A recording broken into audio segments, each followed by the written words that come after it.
Hello guys, mga ikan, mga best friend, mga bossing. Kamusta po kayo? Magandang buhay po sa inyong lahat. Diyan po sa abroad, sa Amerika, Canada, Saudi Arabia, UAE, Singapore, at saan man pong sulok ng mundo ay may Pilipino. Sa ating po mga OFW at sa ating po mga seafarers, kamusta po kayo? Magandang buhay po sa inyong lahat. Okay po, tuloy na po tayo. Ito po ay natutungkol sa mga coins na 2004, 1 piso, 2003, 1 piso. Ano yan? Non-magnetic. 1995, 5 piso. Tsaka 2011, 10 piso. Ayan po ang ating tatalakayin ngayon. Ang ating topic ngayon ay baka meron ka, ipagbibili mo. Yan. Pinagbibili mo, ganyan. Yan ang topic natin ngayon. Kasi itong mga coins na to, napaka-common lang po nitong mga coins na to. Itong mga 1995, 2003, 2004, 2011. Pero ano sila? Pero doon po sa sa abroad, naging po sila, naging mga number one, naging mabili sila. Yan. Naging mabili itong mga coins na to. Yung lalo na yung 2003, yan, si Rizal, sikat na sikat siya si Rizal. Pero, balik tayo sa topic, no? Ang topic baka meron ka, ipagbibili mo, yan. Kasi mangyari itong coins na to, sa atin po, hindi pa talaga pwedeng ipagbili to. Kasi nga, ginagamit pa natin to. Sa kasama pa sa sirkulasyon. Bawal po, yan. Bawal po dito sa atin ipagbili itong mga coins na to. Oh. Pero doon naman sa ibang bansa, yan, pwede. Pwede po siyang ipagbili. Doon po sa malaking tindahan ng coins sa Amerika, sa eBay. Sa eBay lang po siya talaga na ipagbibili. Kaya nga yung mga nakakapag-seller po rin sa eBay, medyo siniswerte sila kasi sila yung nakakapagbenta ng coins doon sa eBay. Kasi itong mga coins na to, kaya naman nagka-presyo siya sa doon sa eBay kasi naging mabilis siya, naging favorite siya, mga foreigner.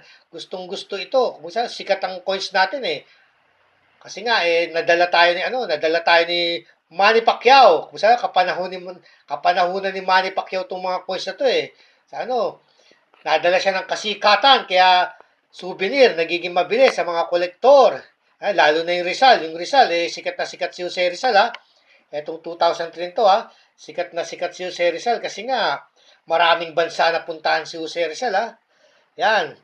Kung ihahambing mo to dun sa mga coins na mga old coins natin, kung pupunta kayo ng NGC, titignan nyo, hindi siya umaabot ng $5 yung ibang presyo ng ating mga old coins. Pero itong mga coins natin, lumampas siya ng mga $5. Titignan na po natin, Inuulit ko po, Ito po mga coins na ating na common coins po natin, hindi po ito pwede pang ipagbili dito sa atin. Pero doon sa ibang bansa, doon po siya pwedeng ipagbili. Kasi nga, dito sa atin, bawal. Okay po, punta na po tayo sa NGC, titignan natin ang kanyang mga value. Ito. Ito para sa 2006. 2011 na 10 piso, yan 2011, 10 piso, kanyang presyo, kanyang value, yan tataas ng kanyang value. $10 po ang pinakamataas niya sa 65, $10 sa 63, 750. Ayan po yung katangian, yung value ng 2011 ngayon, Talagang siya, yung ibang mga coins kasi natin, yung mga old coins, hindi siya umaabot ng ganyang presyo. Yan. $10. Pupuntahan naman natin sa sa 1995 na 5 piso. Yan, 1995, 5 piso. Ayan. Kaya pong presyo ay $7.75. Ayan po $7.75. Para sa 1995, no? Taas na ng presyo niya, no? Halos $8 na. Pupuntahan naman natin yung 2004, yung 2004 na piso, yan. 2004 piso. Shop now. Yan, eBay, talagang naging mabilis sila, naging favorite sila. Taas ng kanyang mga 2004, $7. Yan. Magkano sa atin yun? Halos mahigit 300, no? $7 yan na po ang pinaka-value niya. Na-value na po siya ng NGC. At ito ang pinaka naging mabili, ha? Naging mabili dun sa yung 2003 Jose Rizal, ha? Yung non-magnetic, ha? Ayan, no? 2003.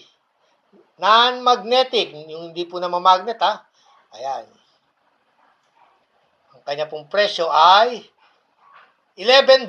Siya ang may pinakamataas na presyo yan, ha?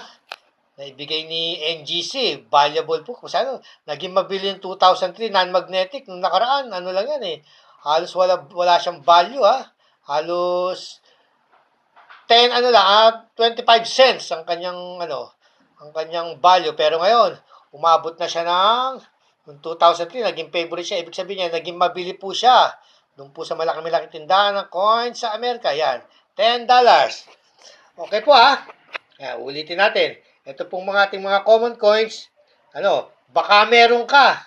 Ipagbibili mo. Dito po sa atin, hindi pa po siya pwedeng ipagbili kasi ginagamit pa po natin. Legal tender po natin ito. Bawal po. Pero doon sa labas ng bansa, nagkakaroon na po ng bentahan yan, ng bilihan ng mga coins, ng mga common coins. Yan. Ayan nga. Kaya inuulit ko, baka meron ka, ipagbibili mo, dito sa atin, bawal. Pero dun sa dun sa abroad, dun sa eBay. Yan. Doon po siya pwedeng ipagbili.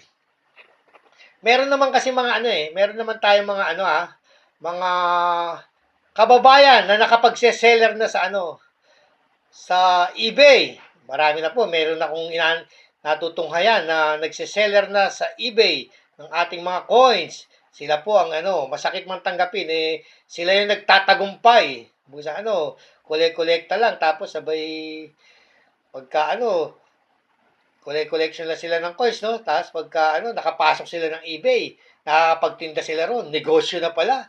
Nagiging negosyo na nila ang pagtitinda ng coins sa eBay. Sana tayo rin pagdating ng araw,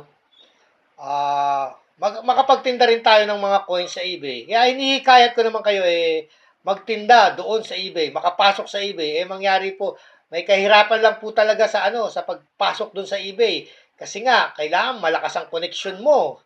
Malakas ang connection ng iyong internet, ha? Kasi hindi rin basta-basta para ka rin mag-upload ka ng mga pictures ng mga ng mga coins Kaya po, medyo may kahirapan lang. Pero syempre, tsaga-tsaga lang pagdating ng araw, makakukuha rin natin yan. Sa meron na mga Pilipino na kapag seller sa doon po sa malaking tindahan ng coins sa Amerika, doon po sa eBay. Meron na rin po tayong mga kababayan. Ayan po. Sana'y magtagumpay sila. At sa atin naman na hindi magtagumpay, ganun po talaga. Hindi man natin maibenta ang ating mga coins.